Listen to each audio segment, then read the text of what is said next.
As my children were born, my husband and I, this was our hobby, but the children loved it, and as did their friends. And I think the most meaningful thing for me is it's a sustainable way of living, but it also makes for loving, close-knit families. We moved to Pasadena because, as you know, we are lucky not to have any zoning laws. But when we arrived here, we then started planning. So the first need was gardening, for which you need good soil, which was a big problem. So that led to kind of thinking about, okay, so how do we enrich the soil? We didn't want to artificially fertilize it. So I think the first animals that came to mind were chickens. So we went and got 8 chickens and got both eggs and manure for soil. Wasn't sufficient. We decided that we needed more nutrients because of all the food that we grow. So then we essentially got the goats, followed by the rabbits. Then we have some animals that are there just for fun. We've got a coral reef aquarium. We've got 2 fish ponds, one with turtles, one with fish. We have a beehive that we use to harvest honey and make mead and also enjoy the honey. So I'd say the home is just a place where we do things that we've always wanted to do, but we never thought we'd be able to do it all together.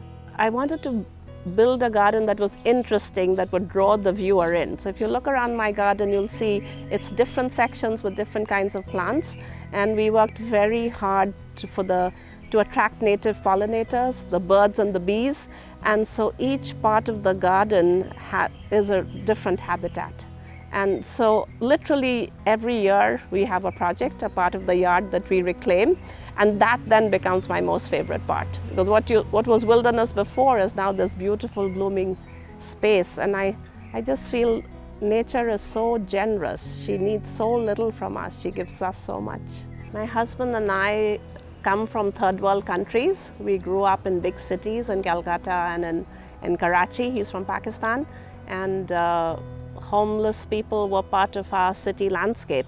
We didn't see it in the West until we came to LA, and it's growing. And it really, really bothers me that why in so much plenty there should be people living on the streets.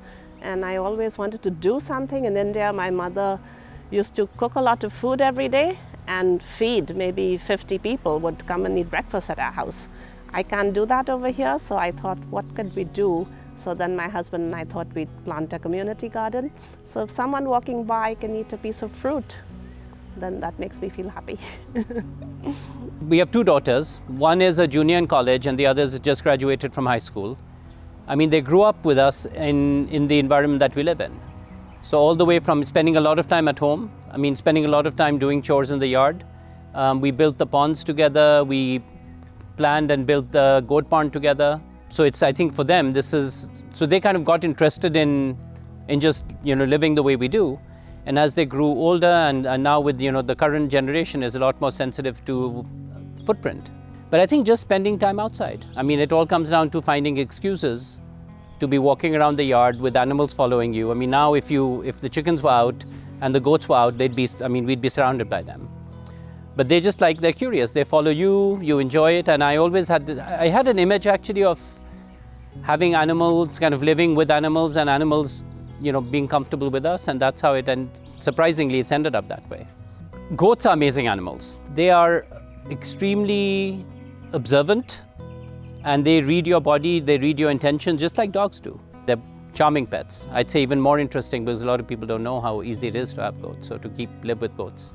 I would say plant some herbs on your windowsill. Start with herbs. Start adding fresh herbs to your salad, to your soups, to your stews, and that's transformative. Start with herbs. And gardening is such an addiction, you'll never stop. You'll never stop till the day you die. All of the excess that we grow or produce, we try to make good use of. So we ferment grapefruit wine. We have beehives. They produce honey. The neighbors get honey, but then there's still a lot left over. So we make mead out of it. We ferment it into mead. We make cheese, but we don't. Since we haven't bred our goats, we have to buy the milk from elsewhere. And then all the vegetables that we grow. 20 years ago, I would have said to live sustainably was a choice, but now we have depleted the Earth's resources to a point. If we are to survive as a species, sustainability is for our own survival. It's not a hobby, it's not a fad, it's not an option. If we are to survive, I think we have to. But I also feel, there's a term biophilia that E.O. Wilson, a famous biologist, coined. And I know when I'm in my garden, it's the happiest time in my life. So I do it for your soul, if for nothing else.